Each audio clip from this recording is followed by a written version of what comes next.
Wing commander അഭിനന്ദനെ പ്രതിരോധ മന്ത്രി നിർമ്മല സീതാരാമൻ ആശുപത്രിയിൽ സന്ദർശിച്ചു. ആരോഗ്യ പ്രശ്നങ്ങളില്ല എന്നും പരിക്കുകൾ ആഴമേറിയതല്ല എന്നും പ്രതിരോധ മന്ത്രി പ്രതികരിച്ചു.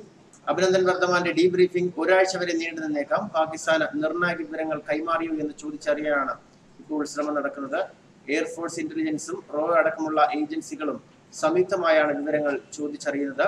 അതേസമയം അഭിനന്ദൻ വർദ്ധമാനെ ഇന്ത്യക്ക് കൈമാറിയ ദിവസം നിരവധി പേർ അഭിനന്ദനുമായി രംഗത്തെത്തിയിരുന്നു. അഭിനന്ദൻ യുവാക്കൾക്ക് മാതൃകയാണെന്നായിരുന്നു പ്രതിരോധ മന്ത്രി നിർമ്മല സീതാരാമൻ പ്രതികരിച്ചത്. ട്വിറ്ററിലൂടെയായിരുന്നു പ്രതിരോധ മന്ത്രിയുടെ ഈ പ്രതികരണം വന്നത്.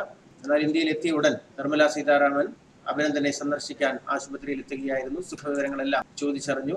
വലിയ രീതിയിലുള്ള ആരോഗ്യ പ്രശ്നങ്ങളൊന്നും തന്നെ ഇല്ല എന്നും പരിക്കുകൾ ആഴമേറിയതല്ല എന്നുമായിരുന്നു പ്രതിരോധ മന്ത്രി നിർമ്മല സീതാരാമൻ പ്രതികരിച്ചത്. ഫെബ്രുവരി 27-നാണ് അഭിനന്ദൻ പാകിസ്ഥാന്റെ പിടിയിലാകുന്നത്. മാർച്ച് 1-ന് വാഗാ അതിർത്തി വഴി ഇന്ത്യൻ മണ്ണിൽ തിരിച്ചെത്തി. വാഗാ അതിർത്തിയിൽ മുതിർന്ന വ്യോമസേന ഉദ്യോഗസ്ഥർ അദ്ദേഹത്തെ സ്വീകരിച്ചു.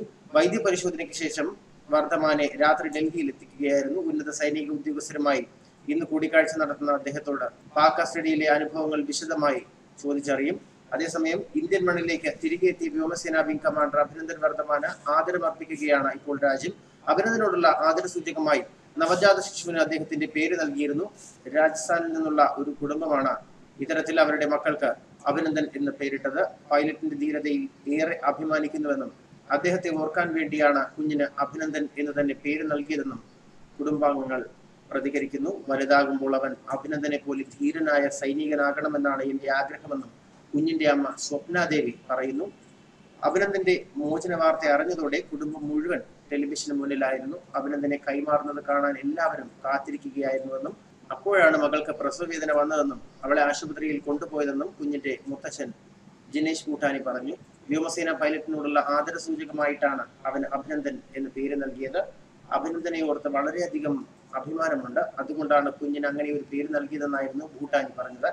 രാജസ്ഥാനിലെ ആൾവാർ സ്വദേശികളാണ് ഈ കുടുംബം. അതേസമയം ഭീകരാക്രമണ സാധ്യതയുണ്ടെന്ന ഇന്റലിജൻസ് മുന്നറിയിപ്പിനെ തുടർന്ന് വ്യോമമേഖലയിൽ വലിയ രീതിയിലുള്ള ജാഗ്രതാ നിർദ്ദേശമാണ് ഇപ്പോൾ നൽകിയിരിക്കുന്നത്.